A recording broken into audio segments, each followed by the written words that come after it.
All right, what's your name and what do you do? Hey, I'm Jason Pepper from Toronto, Ontario. I'm an entrepreneur in the construction world. Excellent, Jason. And why did you come out to the Wisdom Conjunction Day, and what were you hoping to get out of the day today? I was hoping to get a little more clarity around real estate investing, more on the commercial side of things. I want to get into development, and I think Matt did a really good job of kind of touching on all the points, asking all the right questions. I got a lot of the right answers.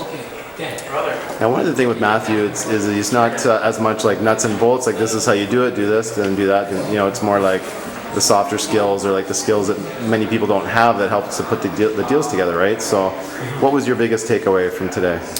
I think the biggest takeaway for me was the simplicity of it all. I think that there's a lot of things in the real estate world that aren't very clear, and Matt had a great way of kind of simplifying everything in a way that I could understand, as someone who's new to this business. Excellent.